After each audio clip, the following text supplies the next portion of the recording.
Yo, yo, yo. Hey guys, welcome back to another amazing edition of the Best Practices Show podcast. It is Monday. Happy Monday, everybody. Hope your weekend was a great one. And like every Monday, our job is to bring you a little segment called Metric Mondays, where we give you a bite-sized piece of information, something to think about to improve your practice and your life. Here's my question. Would you like to provide better care, make the practice better, and not add any hours? Well, you can if you measure this metric. It's called production per visit. Some people do it well and others do not. Well, today we have an amazing coach, and her name is Miranda Beeson, and she walks us through the ins and outs of production per visit. Please listen up. I hope you guys enjoy it. And we'll see you soon.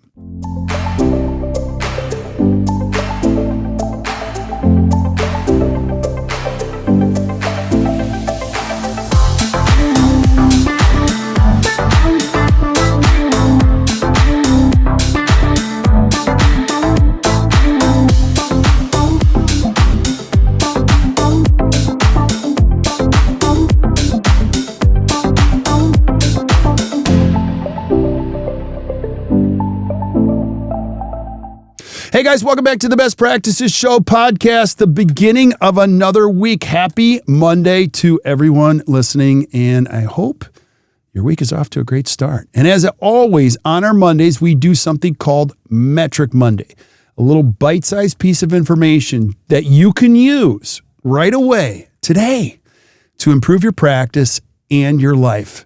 And you can listen to this on the way to work. And I have my amazing co-star here with us, Miranda Beeson. Miranda, thanks for being back. I always appreciate you.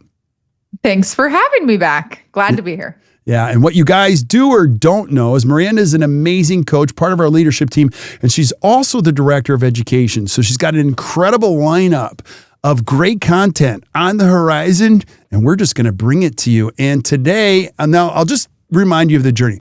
Last week, we talked about production per day, but we're going to talk about something different this week, and it's called production per visit. Tell us more, Miranda. So production per day is a little bigger. We talked last week about getting a little more granular. What makes up production per day? What can impact production per day? And one of those things is looking at production per visit. And so that's the average production that's generated during each patient appointment. It's calculated by dividing total production by the number of patient visits over a set period of time. So this can be measured as an office or by provider or department. So you could look at what is our office production per visit. And if this month you had 127 visits, you just simply do the math, looking at what you produced. And out of those visits, you get an average of what each visit works out to be. You can also break it up into your doctor or restorative visits and your hygiene visits to get an idea of what's happening within each visit. And ultimately, this metric is telling you how effectively are you using each appointment. So we know how valuable time is. You say all the time is the new rich. And the time in our schedule is so valuable that every moment that we're seeing a patient or not seeing a patient is incredibly impactful to the practice. So while those patients are in the chair, this metric is helping us to see for each visit that someone is here, on average, how much production is coming out of each of those visits. Now, I will say on the doctor side, it can be a little bit skewed because sometimes we do have no charge visits, right? We might have post-op visits or an occlusal guard adjustment or a crown delivery. And so this is why you can't look at this metric purely on its own to measure the success of the practice. But if you can marry this alongside of your other production metrics, such as overall production, production per day, and then the one we're going to talk about next week, which is production per hour, you can start to get a really clear picture of how they all work together. But this one most specifically is helping you measure how effectively you're using each appointment. Yeah, I want to piggyback on this. Miranda's going to guide us through the details, but I'm going to coach you as a dentist. This is one of the metrics I want you to enjoy. I don't want you to hear how do we get more dentistry out of each patient and how do we sell more. Don't do that. Think of it like this. you were with me in my 20s and you were working alongside me at Applebee's. So, and this is one of my favorite, I was the 3-time employee of the month at Applebee's. Now, everybody hates this story, but I love it.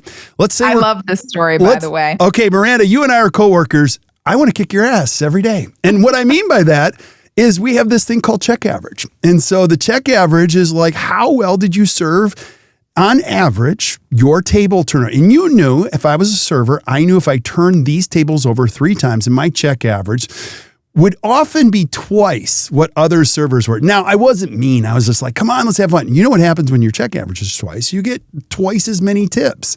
And people are like, well, how do you do that? Well, you got to believe, number 1, in your product. Number 2, you got to make people happy. And then you really just got to serve them. Serving is really selling.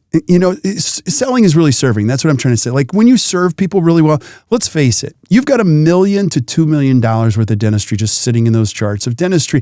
Your patients are dying for you to help them. And if you can think positively that you're a coworker with me at Applebee's back in the day, just say, hey, look, I'm going to help more people and do it in fewer visits. It has an incredible impact on the practice. I'll let you take it away before we get too crazy. Kirk, I think I love that story because I was a hostess who became a server, who became a bartender at Lone Star Steakhouse for the bulk of my adolescence. And I did the same thing. I was all about creating an experience. And that's what I hear you saying is you weren't just waiting on a table. You were creating an experience. And through that experience, it led for them to enjoy it that much more, relax a little bit more. They probably added a cocktail or two, and maybe they went ahead and had the appetizer because they didn't want to rush. This is fun.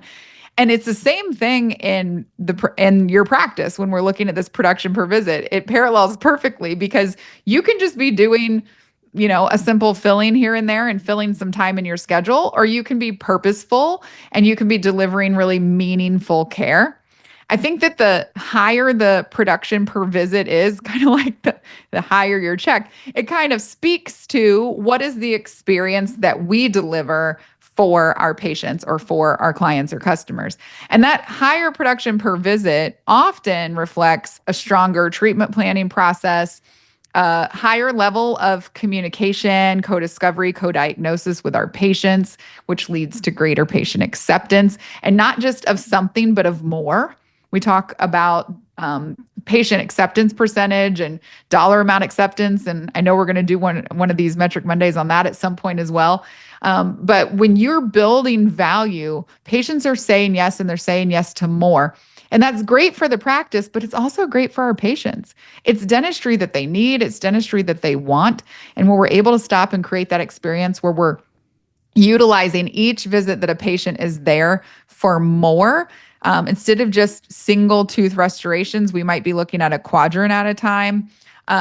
We might be looking at, a half mouth. It also helps the patient experience because we're reducing how often they need to come back.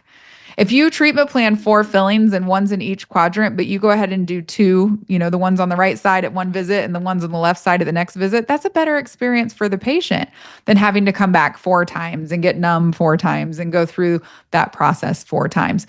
So when we're looking bigger picture with our patients, that's the restorative side. We can talk hygiene for just a moment too. It's better for the patient as well. Yeah. When we look at production per visit, if I'm a coach and I'm looking at a practice and I see, I want to say, just look at the hygiene department and the production per visit is $100 versus a practice where the production per visit is $183. I can already tell that first practice is probably doing a prophy exam, maybe prophy bite wings exam. And the other practice is probably building in some fluoride varnish, possibly some adjunct therapies, antimicrobials. Maybe they're doing some laser or some perioprotect. Because when you get that service mix in place, it's starting to build healthier options for your patient that also then impact the profitability of the practice over time. So you want to talk about a couple things we can start doing right away? Yeah, absolutely. One thing you can do right away is, number 1, become aware of it. And that's the first part in any one of these metrics, is just like tracking it and being aware. And then you're going to go, is that right? Like, how is that? And you'll see there are some challenges. Number 1, I'll point out there's always inherent challenges in putting in your masterful fee. We find that dentists don't put in their fee I'm like, okay, you didn't even charge for this. I know, but they can't afford it. I'm like, who are you to decide that they can't afford that? So you're going to find that. And that's just one of many. You're going to find these discrepancies that might frustrate you, but instead of being frustrated, be fascinated. Go, wow, I'm fascinated. That's not even close to what I thought it would be. And just by doing that alone, you'll intuitively find better ways to do it. I want to go back to what you just said before. I've had 2 watershed moments in my career as a coach in the treatment aspect. I brought Tom Dawson, shout out to Tom, and Dr. Craig Harry on assessments way before I had coaches. And so I was like, I want you guys to help me think like a dentist. And both of them stopped the dentist I was assessing and said, why are you having this patient come back like 8 times? And the dentist didn't have a good reason. You could see the dentist was like, well, like that's 8 injections. It's just what you said. It's like, and both of them said, I don't see that as serving a patient. Like I think serving a patient is doing, and you know this, the more you do up front, the less you have to do later. You don't know that they're going to come back for the 6th, 7th, and 8th appointment. Like I think your limit is your belief in how you can serve patients. Now, again, it points back to this whole thing, but I want to say this metric alone doesn't point to the money. It points to other things that we can challenge that make you a better provider, that give your patients better care. Think about this, and I'll stop right here. Is true or false, Miranda? We'll play this. If my production per visit goes up, my patients are getting better care. True? 100%. Why? True. Why? Well, it's exactly what you just said.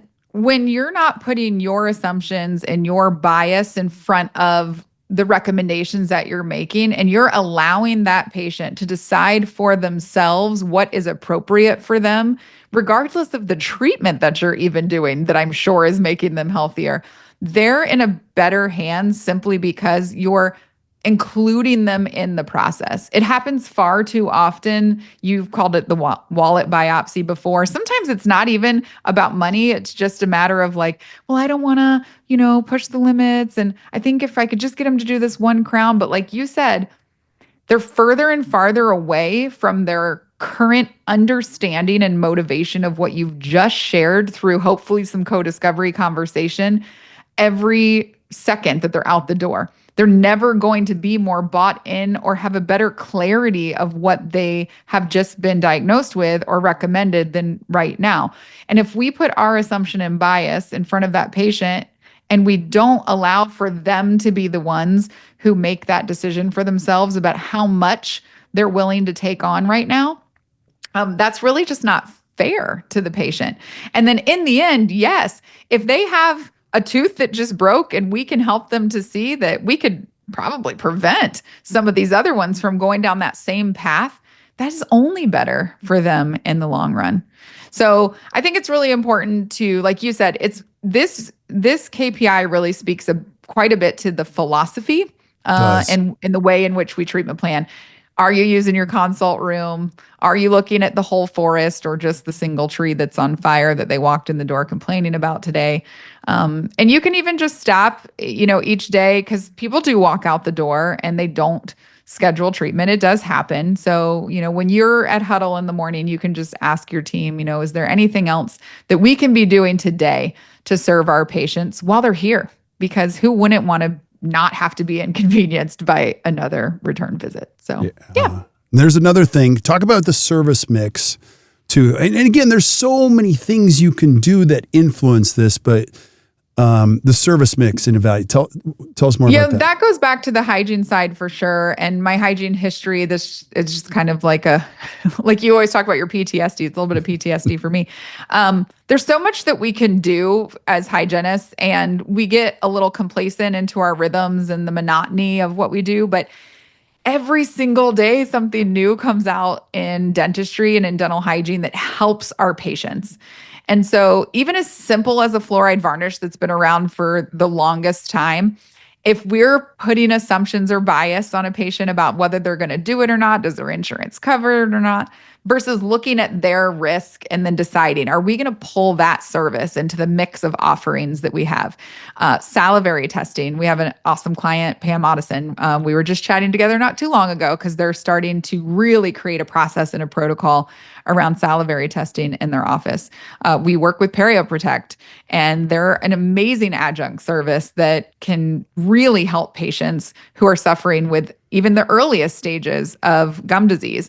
And if we're just relying on what we've always done, which is, I'm going to work really hard and do a really hard prophy for you today, and see you back in 6 months, and I'm going to encourage you to floss and use a bit of mouthwash, and let's hope it gets better, versus starting to lean into incorporating some of these services and mixing some of these other services in that are not only going to help a patient, but they will raise your production per visit as well. Yeah.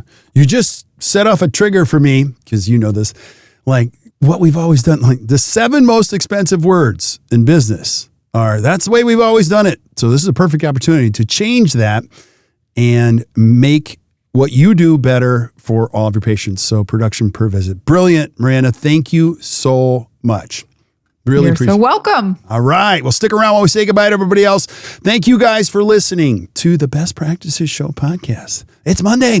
Go out and make this week a great week. We're going to keep bringing it on Metric Mondays with a whole bunch of stuff that you can use.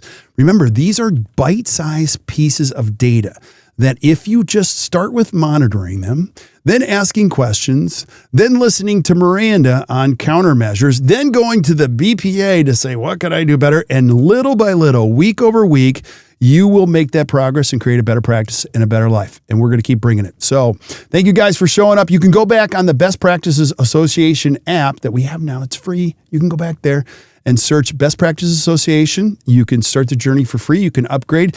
And if you're just struggling and you've tried everything, you can have a coach. You can have somebody like Miranda come out to your office and just whip you into shape. And I would highly suggest it. So, all right. So keep tuning in. We're going to keep bringing it. So until we see you guys next time or you hear from us next time, keep watching or keep listening to the Best Practices Show. You guys enjoy your day.